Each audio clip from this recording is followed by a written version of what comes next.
So when we talk about the difference between mitigation of climate change and adaptation, um, uh, an analogy is suggested by that car crash on the slide. So mitigation of the crash might consist of tapping on the brake so you don't hit the wall quite as fast. That's mitigation. Adaptation is having your seatbelt on so that when the crash occurs, you're not hurt quite as much as you otherwise would be. So adaptation refers to those actions that lessen the impacts of climate change or protect us from those impacts. And it really represents climate resilience. In other words, the ability of communities to predict, to prepare, and to respond to the wages of climate change. So there are three particular ones that I might point out. One is the urban heat island effect, shown by that heat map on the left, in other words, the steady rise in the temperature of our cities, especially, but also unusual heat events. In other words, heat waves. Wildfires and flooding also fit into this category, but we're not going to have time to talk about those, although there are certainly adaptations that we need to be making in those two areas as well. So I'm going to focus really on the urban heat island and what we should be doing in our cities, since we live in one, most of us, keep in mind what maybe our Reno City Council, our Carson City City Council, and other governmental agencies ought to be doing as we move toward the conclusion of this discussion.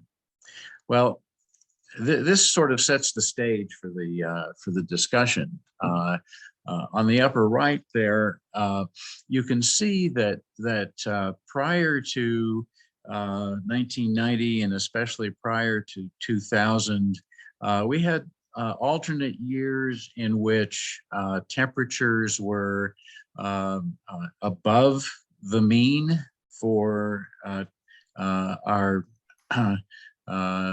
national temperature between 1900 and about 1990, and that's what that zero line is. So the blue bars are the years in which temperatures were below that mean, and the red bars the years above. And you can see that after 2000, there aren't any blue bars anymore, and the red bars are getting higher. And on the lower left, you can see what the impact is on the mortality of our population, and those are numbers per million people. And you can see that sudden shift after 2000 translates into higher levels of mortality. You'll also notice that in the right part of that graph, there is a distinction made between heat as a direct cause. It's termed here underlying cause, that's the red bar, and heat as a contributing cause of death. And we'll talk about that difference because the latter is a little bit more subtle, and we don't see that impact of heat, but it's very, very important. So this is roughly what we're going to cover. First of all, we'll talk about the urban heat island effect, and both its subtle and its obvious impacts on public health. then the disparities, racial and ethnic and economic, that increasing heat in our cities and elsewhere poses. And then what interventions can we make to try to decrease this urban heat island effect? And how have they worked where they've been tried? So this is the urban heat island profile, and you can see that the temperatures, particularly in the late afternoon in downtown areas, highest, and they taper off in suburban areas and are lowest in rural areas. And why is that? Well, first of all, there are fewer trees in our downtown areas and some of our suburban areas, and that's where we get to some of the disparities in health that I was talking about. So buildings themselves give off heat. Furthermore, they if they're not constructed in the ways we'll talk about, they actually reflect a great deal more heat, raising the temperature in the downtown core. The dark roads and asphalt parking lots not only retain heat, but raise the ambient temperature of the downtown and some suburban areas. The surfaces tend to be impermeable, and that reduces surface moisture and transpiration and so on. This is a satellite heat map of the United States. And even though the temperatures are rising faster in the West, which is of course stricken by drought, the actual heat map is more tied to the presence of cities than the overall temperature rise. So that is, of course, a reflection of the urban heat map. So it's not the heat map you might expect if you didn't take into account the role of cities. This is Las Vegas, and a satellite heat map of that city. And notice the concentration of red in the northeastern sector of the city, and of course that's where the urban concentration of buildings and parking lots and streets and sidewalks is concentrated. So certainly one of the most important factors in reducing the urban heat island effect is the tree canopy. So shading the ground means less heat from the sun reaches the ground. Trees store less heat and therefore are less of a heat sink than buildings, and their transpiration cools the air around them. So three major factors that trees can contribute to reducing the urban heat island effect. Well, let's talk about heat-related illness. So most of the US will see 20 or 30 more days annually of temperatures above 90 degrees in the coming years of this century. And larger increases are expected in the Southeast, the Southwest, and paradoxically, perhaps, in Alaska, because Alaska and the American Southeast are the fastest heating areas of our country. And by the end of the century, our hottest days will be 10 degrees hotter than they are right now. This is also associated with an increasing number, frequency, and duration of unusual heat events, or what we call heat waves. The average temperature of Las Vegas increased by 6 degrees between 1990 and 2018. Now, the same sort of thing has happened in Reno, just not a full 6 degrees. And in fact, Bill Isaiah is fond of reminding us that when he was a boy, you could ice skate on Virginia Lake, and that's never true anymore. A heat wave now is defined as more than the 90th percentile of the usual temperature for an area at a given time of year. And mortality due to heat-related illness rises by about the third day of a heat wave, and continuing to rise throughout the next several days, peaking around a week or 8 days.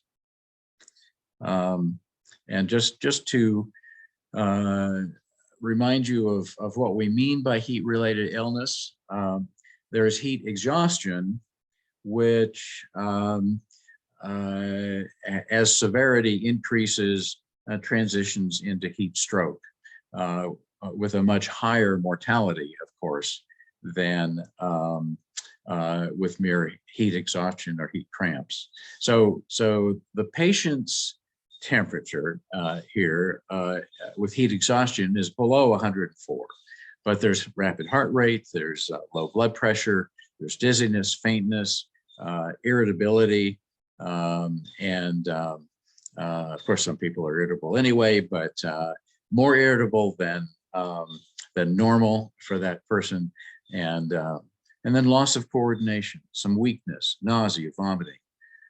Heat stroke is characterized by temperatures above 104, but also rapid heart rate and low blood pressure, confusion, headache, nausea, vomiting, fainting, seizures, hot skin, and classically without sweating. Although some folks with heat stroke can sweat, but certainly that's a major clue when you see someone who's confused, who is hot but not sweating, and of course, as the heat stroke progresses, coma. And the mortality of heat stroke is about 10% at best. That is assuming that therapy is begun promptly, and that's typically immersion in cold water or even ice water. And with delays, the mortality is around 80%. So we don't have to really worry about the heat index in Reno very much. You'll see that the effective temperature is markedly increased by relative humidity, beginning at about 40%. Whereas, of course, here our humidity is typically around 7%. So we're generally not going to see heat index contributing significantly to heat-related illness. What's going to count is the actual temperature, the actual ambient temperature for persons who are exposed to that heat, and particularly those in outdoor occupations or those indoors during a heat wave. Oh, well, that's interesting. All right. But there are certain drugs that can increase the risk of heat-related illness. Alcohol, certainly drugs of abuse, cocaine, methamphetamines. And we really worry about the mentally ill who may be on antipsychotic medication. That's a major one. Some antidepressants, not all, but the tricyclics certainly. Certain antihypertensive medications like beta blockers and certain others. But also things we might think of as fairly innocent, like diuretics, laxatives, decongestants. This is just a partial list. So these are the dispatches for heat-related illness in Boston, and you can see the direct relationship between the number of calls and the ambient temperature. And the interesting thing is it kind of crosses the line at about 80 degrees. But remember, in Boston, you have to worry about the heat index. So 80 degrees in Boston is more like 90 degrees or more here in Reno. This is the heat-related emergency calls in Toronto. You wouldn't think we'd be talking about Toronto with heat-related illness, but heat-related illness is a problem, right up to Alaska. Notice that there's a direct relationship between the area of the city with a tree canopy that is less than 10%, and the number of heat-related calls during the summer.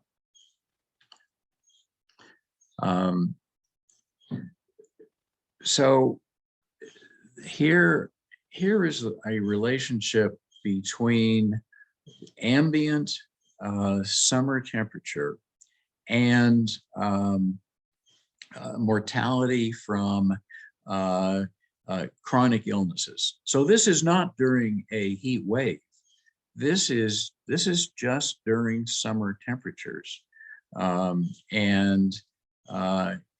If for every degree above the accustomed temperature for that time of year in that city, there is a measurable increase in mortality due to these chronic illnesses and certain others. But we've chosen the prominent ones: congestive heart failure, diabetes, chronic lung disease, and heart attacks, myocardial infarction. And you can see that with myocardial infarction, the increase is 7%, a full 7% for every 1 degree centigrade, which is about 2 degrees Fahrenheit, increase in temperature above the accustomed temperature for that day of the year in a given city.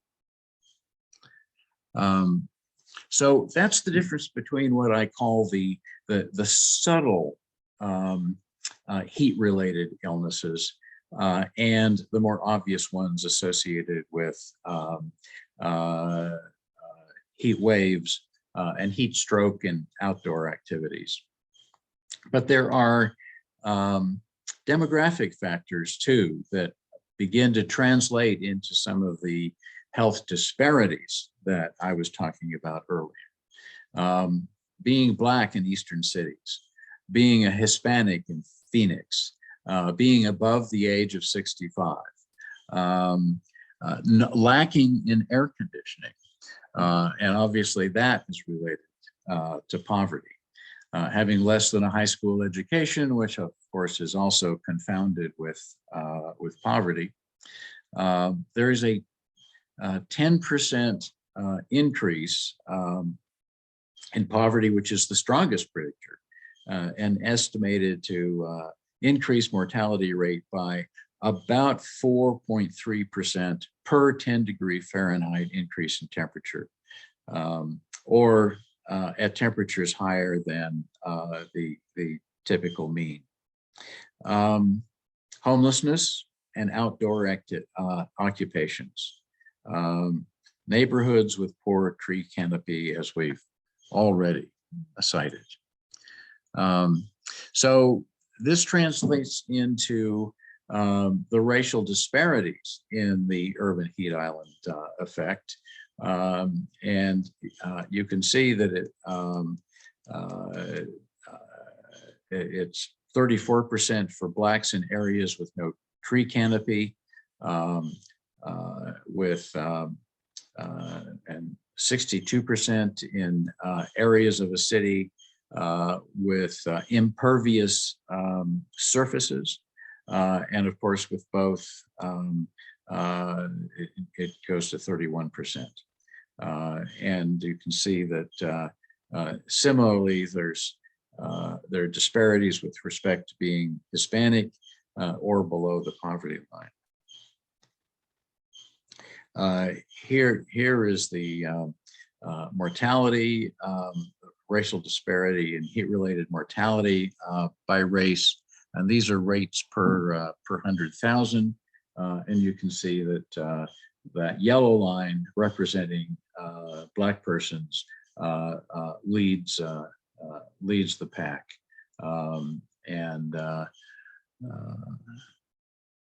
So how do we ameliorate the urban heat island effect? Well, first of all, by planting native drought-tolerant shade trees. Obviously, in the desert, we don't want to be planting trees that have a high water demand. The truth is that even with drought-tolerant shade trees, they do need more water to become established, namely for the first 2 or 3 years. Other vegetation. So integrating small green infrastructure into barren areas, vacant lots, street rights of way, and so on. Green roofs are an ideal heat island reduction strategy. That is, those are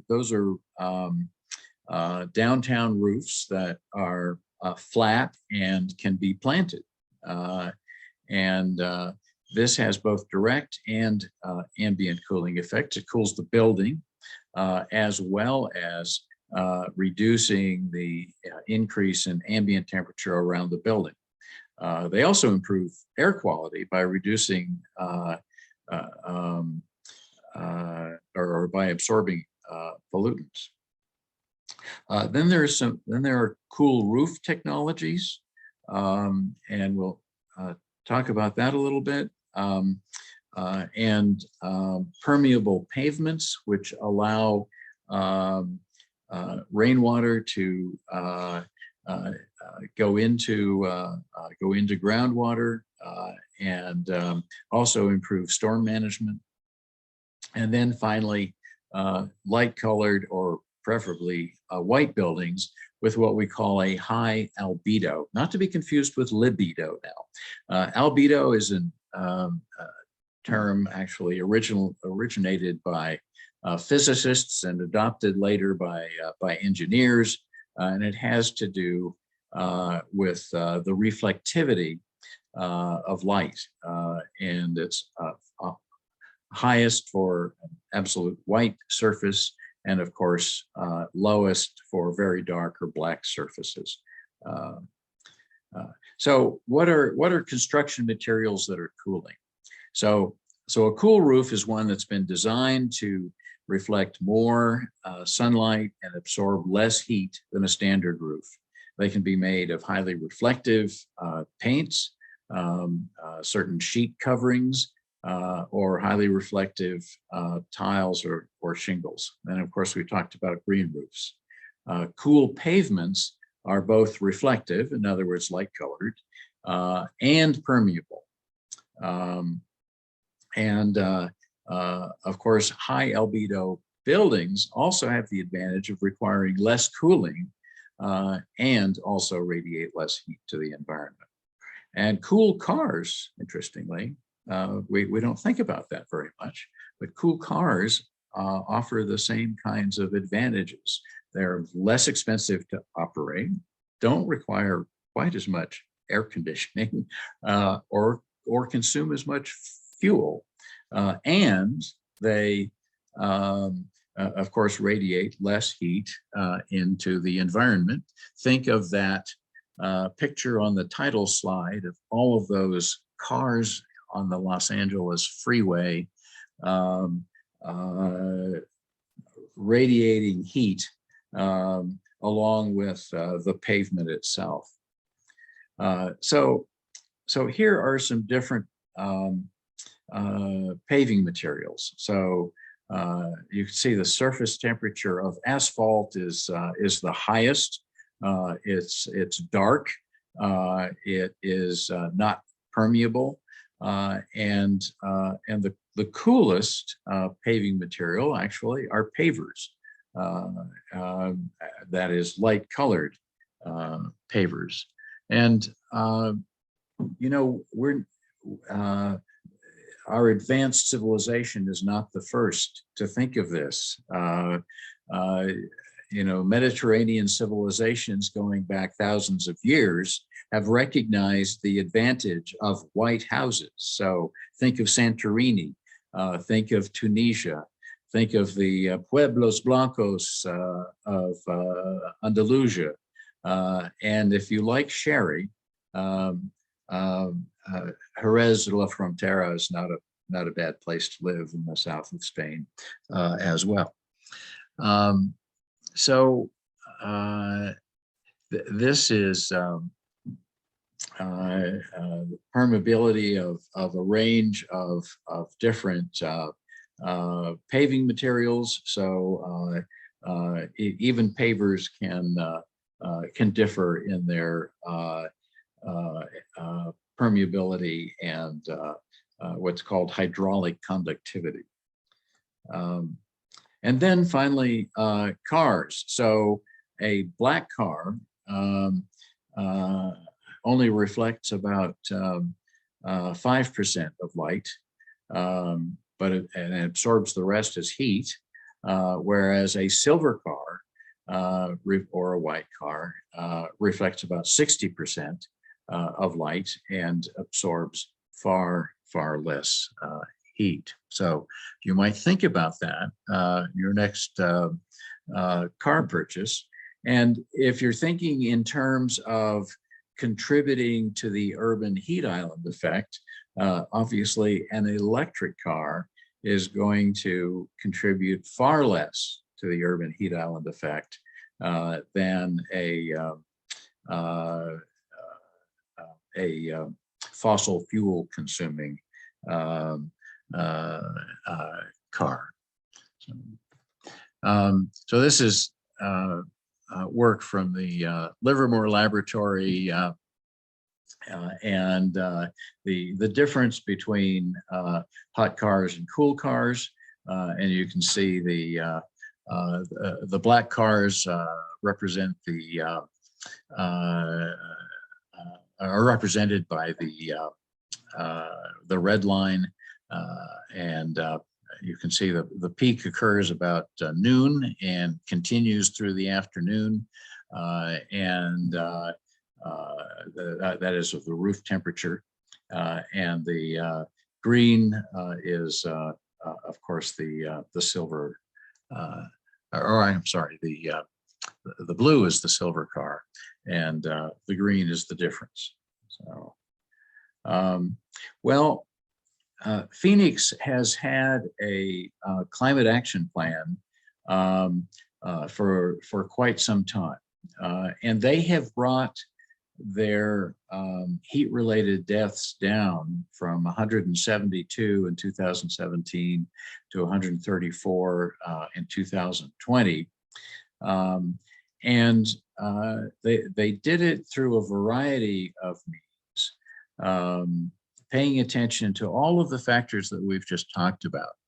They noticed the tremendous difference between the more affluent areas of their city with a lower temperature and the less privileged, more industrial areas of their city represented on the right, without trees, with hot asphalt and sidewalks and vacant lots and so forth. And they set about working to raise their tree canopy in those areas from less than 10% toward 25%. They are not there yet, but they're well above the average for US cities now. Dallas started somewhat later, and they're actually doing the same sort of thing. And they're actually encouraging trees that overhang the street so that they don't just shade yards and sidewalks, but also shade the street, thereby bringing down the ambient temperature of that area of the city. This is the or part of the Phoenix Climate Action or Heat Ready plan. They noticed that heat-related mortality and morbidity were in fact highest in Hispanic neighborhoods.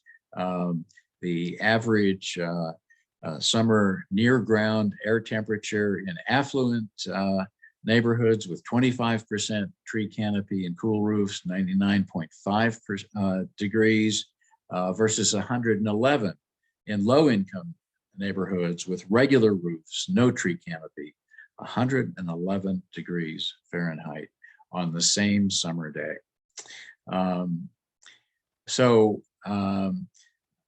An increase in tree canopy cover from 0 to 10% decreases the average neighborhood temperatures by 3.5 degrees Fahrenheit or 2 degrees centigrade. And at 25%, almost 8 degrees Fahrenheit. Tree canopy and cool roofs reduce the demand for air conditioning and therefore anthropogenic heat. That is, when we run our air conditioners, we're increasing the heat of the city. And you may recall in this terrible heat wave that just hit South Asia, that the increase in energy consumption due to increased use of air conditioners and fans and so forth led to rolling blackouts, which in turn increased the heat to which the population was exposed. So it's a terrible, vicious cycle. So pale, permeable pavement in parking lots reduces surface temperature by 27 degrees Fahrenheit. Public art pieces can cast shadows without needing any water. Not a bad idea for Phoenix and Las Vegas and to some extent, Reno. I'm reminded of that big whale in our city plaza. Misters, rotating blinds and shade at bus stops, and then cooling centers. So certainly a major part of the Phoenix Heat Ready program was developing cooling centers so persons who did not have access to air conditioning on unusually hot days could repair to those centers and find relief and therefore, of course, a reduced mortality. And we need to begin to think of that in Reno as well, because our time is coming. So we might think the end is near, but of course the woe is me placard bearer here is saying this will never end, and your optimism disgusts me. And I will leave you with these resources on the urban heat island effect and adaptation. So from the EPA, from the federal funding compendium for even urban heat adaptation, and the Georgetown Climate Center. That is perhaps the shortest talk I have ever given in my life. So I guess that was the benefit of leaving out flooding and adaptation to that risk.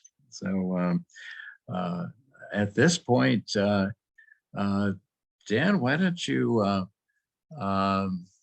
unmute folks, and I'll take a look at the chat too.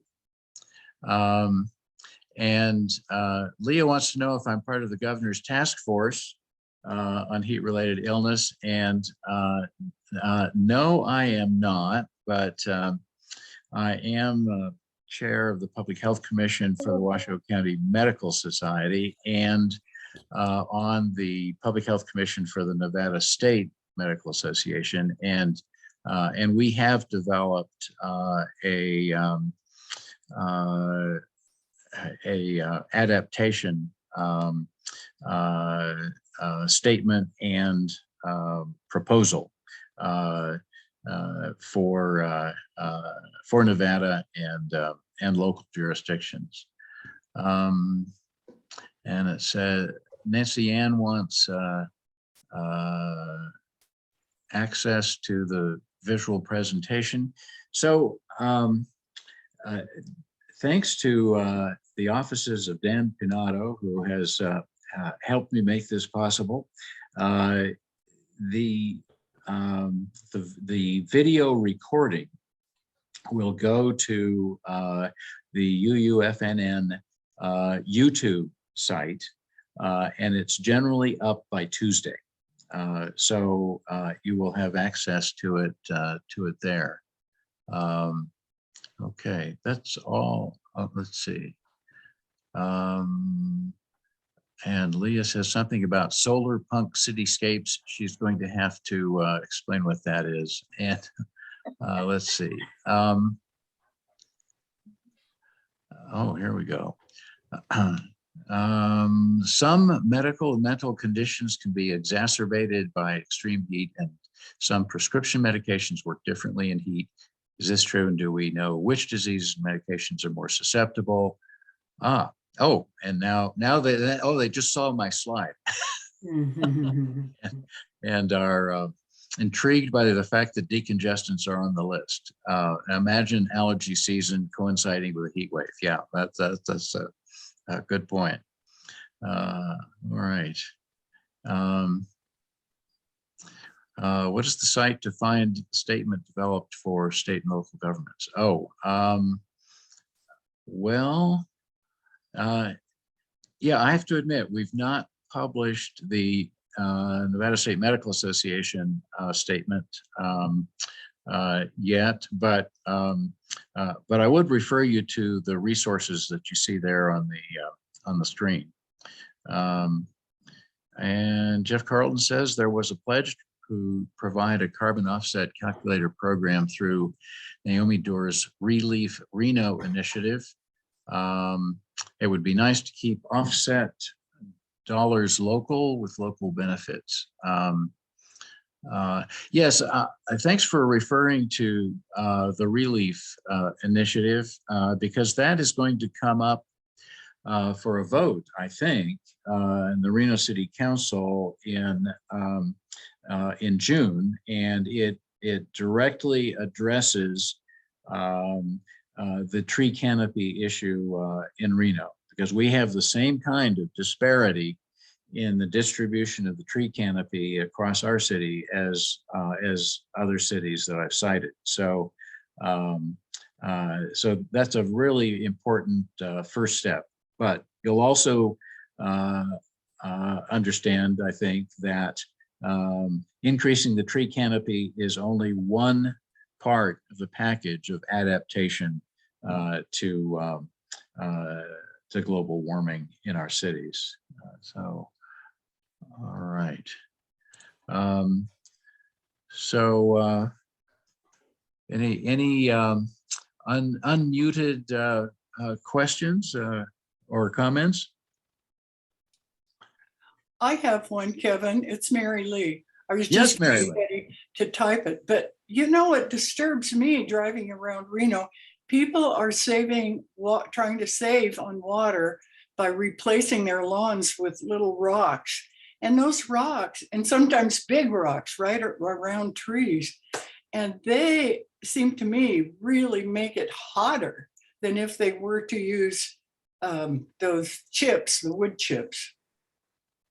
Why isn't that part of the urban heat problem? Well, I think you have identified a really important issue, and you're right. Mulch would be far better, and of course, it is in the desert. It's a definite trade-off between using enough water to increase the tree canopy. Yes. And of course, dealing with our drought and saving water. And so that's why it's important to choose species of trees that are native and drought tolerant, that require relatively little water. The other thing, of course, it has to do with how we water, and certainly drip irrigation is far more water consuming than the sprays that we see, oftentimes watering the street more than the yard. Certainly, xeric landscaping can be combined with reducing the urban heat island effect. We don't have to plant grass, although certainly grass does help reduce ambient temperature. But as you say, we can use drought tolerant trees and mulch and drip irrigation. Does that answer your question, Mary Lee? You're very perspicacious. It does. That's a good answer. Thank you, Kevin. Sure. In fact, I think there should be a law against using rocks No. to replace lawns, because they just make everything hotter. Well, I'll shut my mouth now. You can propose it. If you have to use rocks, be sure they're white. Yeah. Yeah. Well, Okay. that was what I was trying to visualize, what a cool roof would be, because I'm having to replace my roof this year, and the HOA insists upon it being the same concrete tiles. So when you talk about a cool roof, I hope you don't mean sod, because I can't see that happening here. But do you also, is the only other requirement that it be the lightest color possible? Well, yes. So there are ratings for roofing materials that give you the coolest possible roof, and that's worth taking a look at, and maybe taking a run at your HOA, and Oh yeah. shifting their priorities toward cool roofs. Yeah. Yeah. You don't have to plant a green roof, but of course it helps. But you're reminding me that my grandfather built, well, actually it was my great grandfather, built a sod house on the plains of the Cherokee Strip in Oklahoma in the end of the 19th century. So, sod seems really reasonable in some places. Yeah. So that was a cool roof. All right. Other questions? Well, hearing none, I'll Walkable communities. Yeah, there you go. That's good for health too. So our next Sunday forum is going to be the border justice team, talking about border justice, and I think we've got the whole team involved, and that's going to be on the 29th In other words, our extra Sunday, our fifth Sunday of the month. And let me just see. So Robin Palmer is asking about walkable communities. And I would say tree-lined streets make a community more walkable, especially in the summer. Yeah. So that's my answer to that.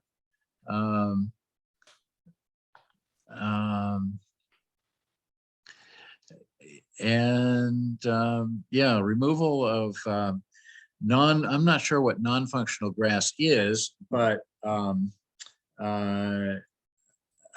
obviously removing grass ought to be balanced by other measures to improve the permeability and reflectivity and tree canopy of that surface. I think we don't want to willy-nilly just remove grass. I think we need to keep in mind the priority of reducing the urban heat island effect as we do so.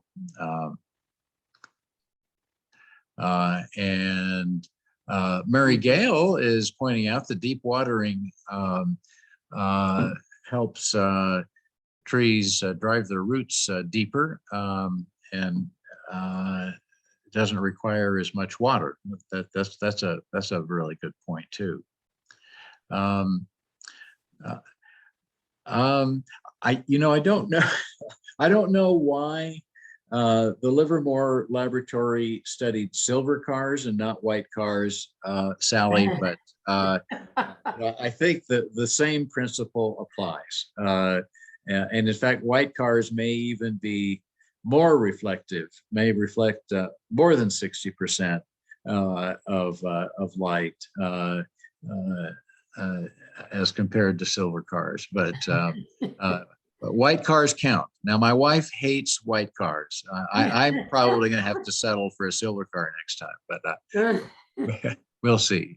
Especially since she hates the current shade of blue that Priuses come in.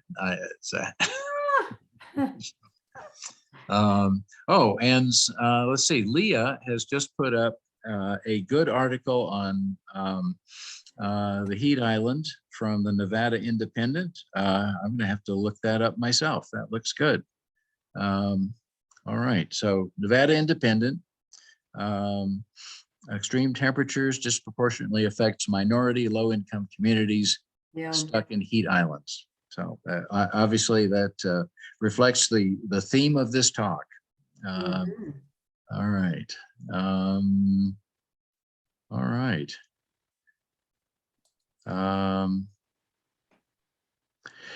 Leah wants to clarify that non-functional, referring to the grass question, means like medians and right-of-ways that are decorative, decorative only. Okay. And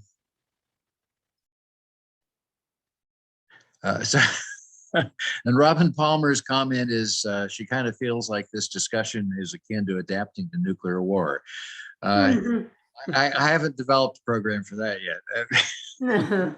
So, somebody remembers the 50s.